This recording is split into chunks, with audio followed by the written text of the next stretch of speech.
Hour মানে আমাদের, যখন আমাদেরকে নিয়ে, আমাকে নিয়ে, আমার ব্যাপারগুলো নিয়ে কথা হবে তখন হচ্ছে ফার্স্ট পার্সন। কি কি? আই আমি, উই আমরা, আওয়ার আমাদের, আমি আমরা আমাদের, আই উই আওয়ার, এগুলো হচ্ছে কি ফার্স্ট পার্সন।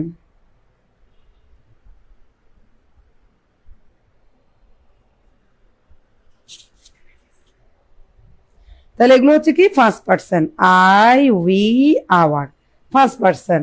এগুলো সবগুলো কি আমি আমার আমাদের, সবগুলোতে কি আছে? আছে। এরপরে দেখো মানে আমি আমার আমাদের, জাতীয় যেগুলো এগুলো হচ্ছে ফার্স্ট। এবার সেকেন্ডের মধ্যে কি আছে দেখো, ইউ ইয়র, ইউ ইয়র মানে তুমি তোমার, তুমি তোমার, ইউ তুমি, ইয়র তোমার, তুমি তোমার, তুমি তোমার, এগুলো অন্যজন।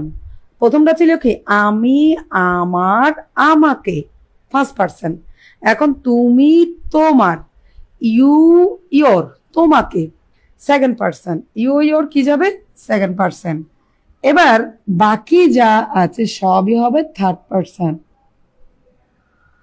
বাকি সবগুলো হবে থার্ড পার্সন। তাহলে বলো পড়শি, এই যে এখানে পড়শি, এই পড়শি কোন পার্সন? এই পড়শি হচ্ছে, যেমন পড়শি আমি এখানে লিখছি, পড়শি থার্ড পার্সন। পড়শি কোন পার্সন? তাহলে পড়শি থার্ড পার্সন। কারণ পড়শি আমিও না, পড়শি তুমিও না, পড়শি বাকিগুলোর মধ্যে। আর আমরা জানি কি এই বাকিগুলো হলেই, এই বাকিগুলো হলে কি হবে? Third person.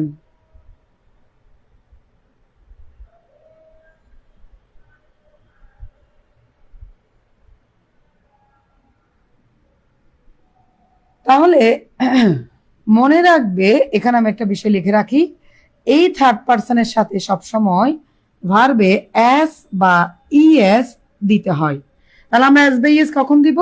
থার্ড পার্সন হলে। আমরা এস বা ইএস কখন দিব? থার্ড পার্সন হলে। আবার দেখো থার্ড পার্সন হলে আমরা এই এস বা ইএস যুক্ত করব, কিন্তু মনে রাখতে হবে কি, হতে হবে কি সিঙ্গুলার। সিঙ্গুলার মানে কি একজন, এভাবে লিখে রাখো, হতে হবে সিঙ্গুলার। সিঙ্গুলার মানে কি একজন, পড়শি কিন্তু একজন। থার্ড পার্সন সিঙ্গুলার, সিঙ্গুলার মানে একজন। এখানে পড়শি কিন্তু কি একজন, আবার পড়শি থার্ড পার্সন, সেজন্য পড়শির সাথে যত ভার্ব বসবে সেগুলোতে এস বা ইএস দিতে হবে। তাহলে পড়শির পরে এই লিভ শব্দটা কি হবে? লিভস, লিভস, উত্তর কি হবে? লিভস। তাহলে আমাদের সঠিক উত্তর হলো কি লিভস। কেন এস দিয়েছি? কারণ এই পড়শি হলো থার্ড পার্সন সিঙ্গুলার, মানে একজনকে বোঝায়। থার্ড পার্সন এবং কি সিঙ্গুলার মানে পড়শি একজন। আবার সি, 2 নম্বরে দেখো সি, সি মানে কি সে, সে মানে কে সে, সেও কিন্তু একজন, এবং সে কিন্তু কি বাকি সব, বাকি হলে কি থার্ড পার্সন, বাকি হলে থার্ড পার্সন। তাহলে শির সাথেও কি দিতে হবে? এস। তাহলে গোটা কি লিখবো? গোস। গোর সাথে কি দিতে হবে? ই এস, গোস। পরের যে সি আছে সেটাও কি, পরের এই 3 নম্বরে যে সি দিয়েছে, এই সি কোন পার্সন? দেখো এই সিও কিন্তু কি থার্ড পার্সন, এই সিও কি থার্ড পার্সন, এবং সি মানে সে, সে কিন্তু কি একজন, সিও কি একজন। তাহলে সির সাথে আমরা কি দিব? এস। জয়েন্টটা কি হবে? Joins, joins. এরপরে দেখো হেড টিচার, এরপরে কি হেড টিচার, হেড টিচার। এখন এই হেড টিচার কোন পার্সন? ভালো করে দেখো, ফার্স্ট পার্সনে কি হেড টিচার আছে? এই ফার্স্ট পার্সনে কি কোনো হেড টিচার আছে? না। সেকেন্ড পার্সনে কি কোনো হেড টিচার আছে? না।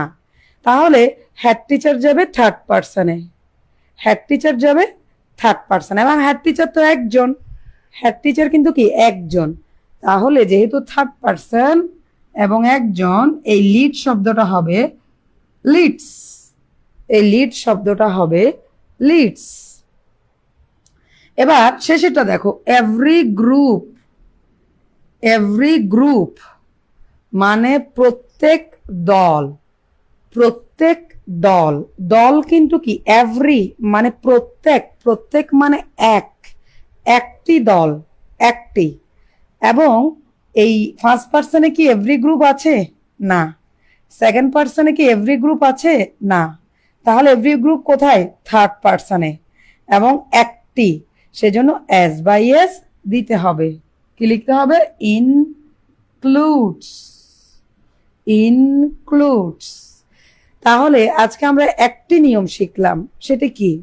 সেটি হলো থার্ড পার্সন। আজকে আমরা পার্সন সম্পর্কে জেনেছি, first person, second person, third person.